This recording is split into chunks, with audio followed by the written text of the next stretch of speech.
Greetings, ladies and gentlemen. Welcome to the Nëïgsëndöïg Cöcülës show. My name is Cöcülës, the namesake for this here podcast. Well, that was certainly something. I think that was the shortest episode I ever wrote, other than the pilot, which was 3 minutes long. I think I underestimated my use of Obsidian a bit, as I'm now writing using Obsidian for this podcast, and it started in episode 18. With that in mind, let's not waste any more time on this one.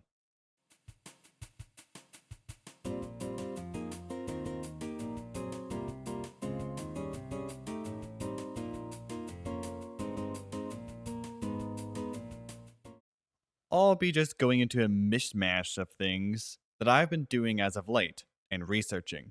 Maybe some of these you may want to look into yourself. For example, my former editor is finally getting his voice out on YouTube.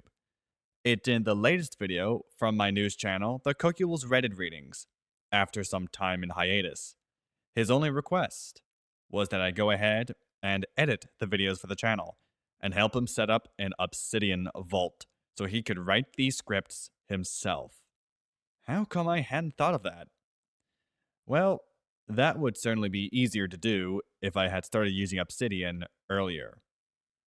Also, in terms of my former editor, he wanted to give me a small description of what he's like, with the exception being that he's very similar, if not exact, to myself in most areas. Remember when I said one time on Cöcülës Nation that he was using the now defunct Arco Linux?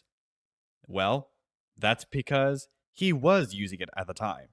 He's confirmed that himself, I think in one of the videos, or a Cöcülës Nation text post or something like that, where he talked about it. Otherwise, he happened to be an aspiring VTuber. He has a PNG right now. And he's one who sounds very similar to me.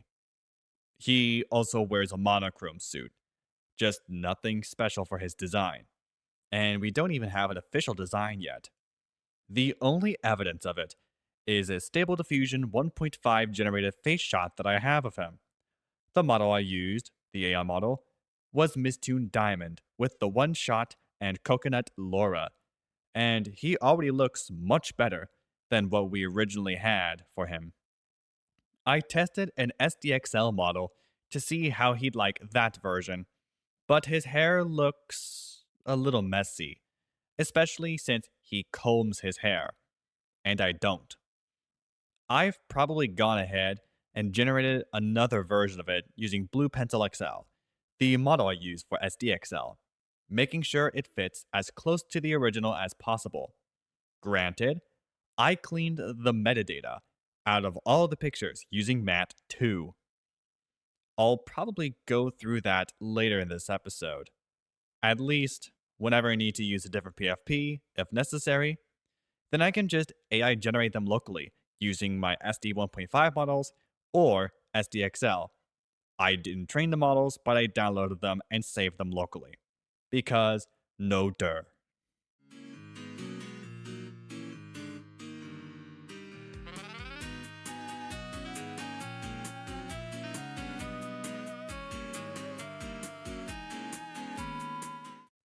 Now, I titled this episode as a new era for CISN. The reason for that in particular is not just my former editor being an aspiring VTuber and the new narrator for Cöcülës Reddit readings. No, I've been working on something that I'll be giving some details on. I'm pulling off a ghost to do this properly. Essentially, I'll be providing sometime soon a no fluff, no nonsense course on starting your journey into the realm of free software, hardline intentional trust, and utilizing the inside outside method of living, digitally speaking. In other words, this is how you can be private in a dystopic world. Now, I get it.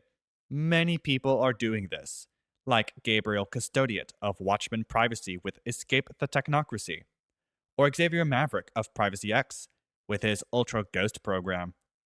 However, unlike those two gentlemen who are charging for this sort of thing, I'm providing it absolutely free. All you need is a will to actually do what will be outlined in the course. I'll be going over a ton of things, but I won't be getting into it just yet, as I happen to be in the alpha stages of designing the course in a way that makes sense. I plan on targeting specifically content creators who just want to start their journey of being intentional with the data they leak. But almost anybody will be able to do this just fine. Oh, and fair warning, it will have some spiritual elements in it, but in fringe cases where they connect the dots for many. Now, you may be asking how I'll even deploy this. That I have no idea of as of yet right now.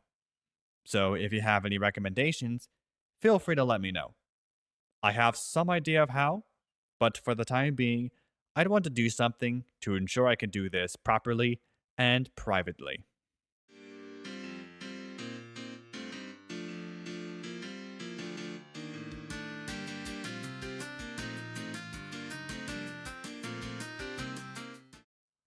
Next up, I've been implementing more and more tips from Ghost, who I've talked about on the program before.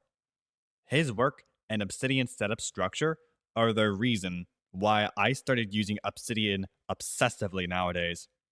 I was not really into it, but boy has it stuck with me. Markdown is just as easy to write, if not easier, than plain text. Though, granted, the syntax for certain formatting things is quite something to behold. I'll eventually be making an episode where I talk about my Obsidian setup, but I think I'll make that into a bonus episode, at least as of right now. Heck, I could send it the ghost if I wanted to. Now, whenever I say that I'm posting a bonus episode, like I stupidly did a few episodes ago, I always get sidetracked by something, causing me to not actually get it done. From now on, unless I'm sure I can actually do it, I won't be announcing if I'll be posting a bonus episode.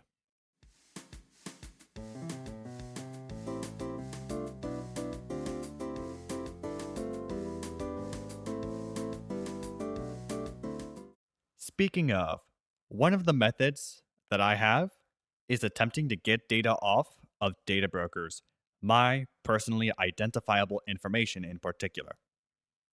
I'm using Optery to notify me on what sites my data is on, and I just so happen to be on more than zero. Thankfully, I don't give out my PII willy nilly, so that's good news there. I'm slowly but surely working to ensure that the surveillance dragnet returns more blanks in terms of my PII, which I think I'm making good progress on. I've already requested removal and deletion of my PII from several of these brokers. These are all not very well known brokers. I'm talking That's Them, for example. I'll have to do this 2 to 4 times a year per Ghost's recommendation, since my data will return onto these brokers once they get it. It's mostly public record anyway, and literally anybody can take a look if they wanted to. It will be very hard to find me easily, unless you find some obscure data broker that happened to be hosting my PII on there. Don't even try it. And all I ask is that you let me handle it myself, privately. Otherwise, I'm still working on ways to decentralize my life more. Now, I know of some already, but I'm not going to be adding them to the descriptions of any of my videos for personal reasons. As stated in a previous episode, I considered a Mastodon account for CISN and pointing people to it. I'd have to find something, though, that will allow me to do this properly, since Twitter is out of the picture, and so is Blue Sky, with its AI moderation slop and toxic community in some niches. Not to mention, both Twitter and Blue Sky are now unusable in the EU due to what could essentially be claimed as a digital ID. Mastodon has its fair share of toxicity too, but as far as I'm aware, it isn't as bad. Maybe a pleroma or miskey instance would be more like it. Who knows?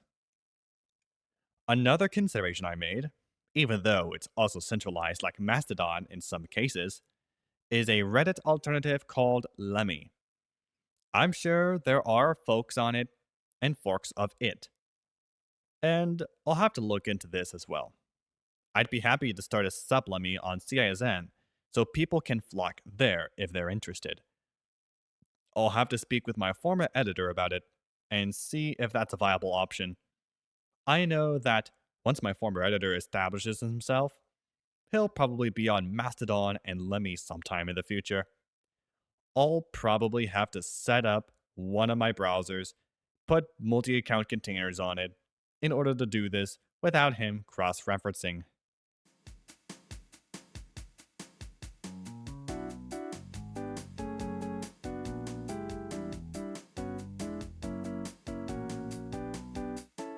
Regardless of the claims being made, I think we have time to prepare for mass surveillance protocol abuse. Now, we don't need to fully go off the grid, as that is what Ghost calls a romanticized exile. Think of this as saying you want to grow your own food, raise your own livestock, have a well in your own property, build exactly to code, whatever the flip you want. If you want to do everything by yourself, self host everything and whatnot, you are asking for an exile. This is what some people want. However, I do agree that we need to be intentional with decentralizing the tech and applications we use. For example, as stated earlier, I've been using Obsidian to write for the past 4 episodes of this podcast, and it's been a great experience for me. I have multiple vaults for different purposes, like one for my former editor to work on, one for my TTRPG shenanigans, one for my writing work, and I may even make many, many more in the future. The plugins you can get with this proprietary editor make it the most powerful markdown editor in existence. This is why I've been following Ghost's method, because it makes sense for most people. Your average normie will understand this type of thing too.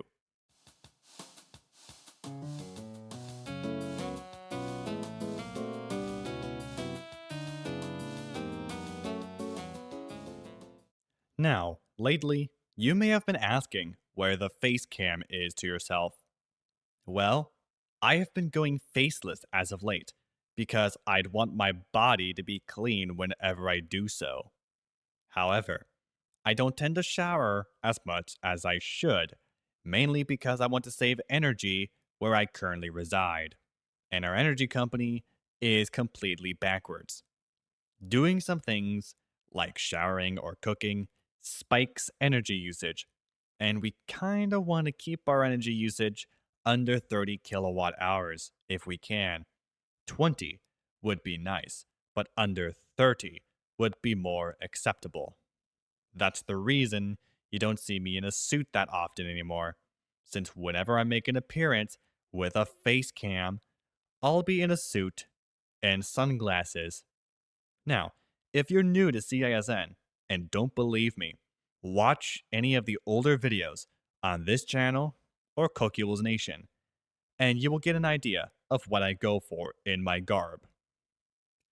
There are some people claiming that the usage of energy will be outlawed in favor of AI taking all the energy that might be considered a national security risk for regular people.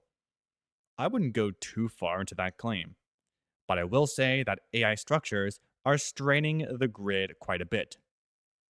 On top of that, there's probably no way we'll be beating the Chinese in AI, especially since, from my research, it seems that we might not be able to pay for any electric bills in the future once the rates keep rising. And this is good news for the AI companies and other big tech conglomerates.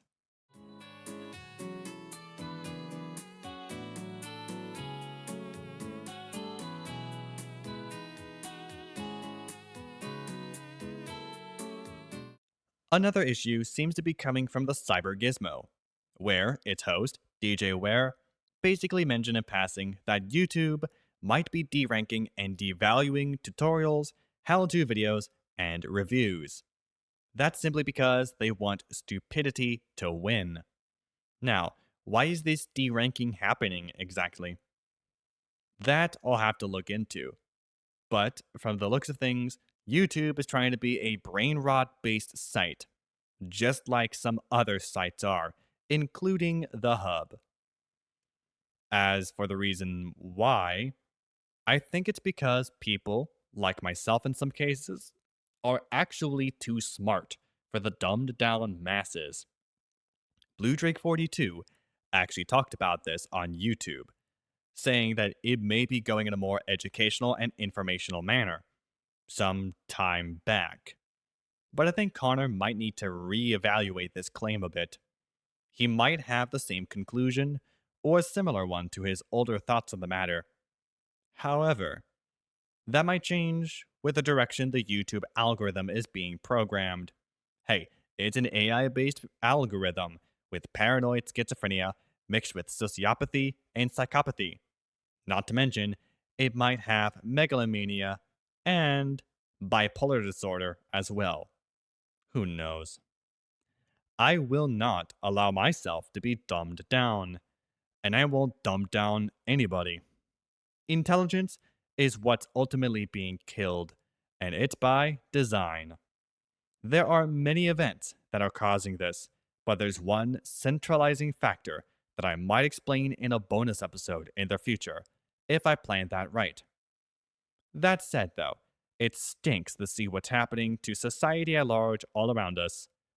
Now, living outside the city seems to be the best option for most, though with some changes to start intentionally trusting their data with someone who won't betray them.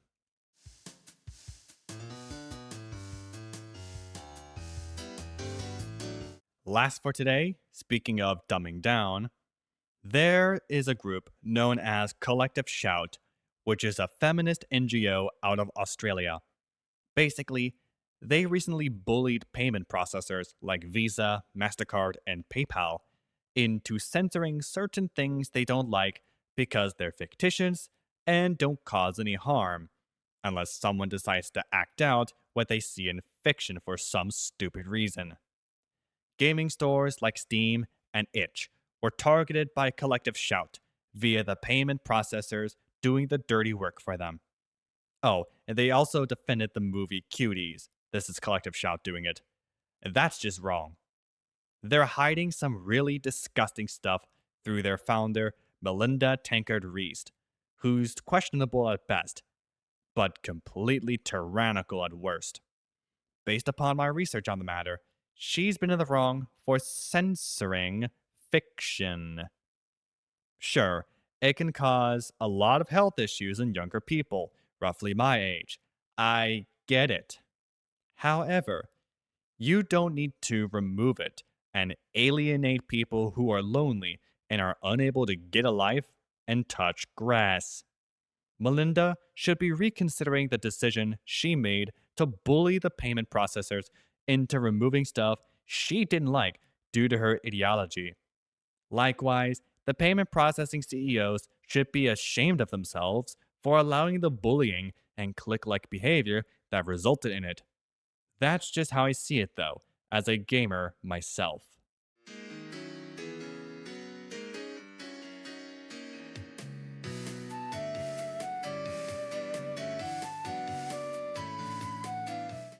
Let's just end the episode here before I lose my mind. That said, every episode releases every Wednesday afternoon, provided there are no scheduling conflicts, at 4 p.m. Pacific Time. You can listen to this podcast on Wavelake, YouTube, or any other Podcast 2.0 player, such as Podverse, Fountain, AntennaPod, and many more. You can copy the RSS feed, located in the show notes YouTube side, and paste it into a player that doesn't support Podcast 2.0. I now listen to this podcast on Podverse on my iPhone 7, and it works great for my needs. especially with just a quick search. That said, I'm out of time for today's episode. Thank you, and good night.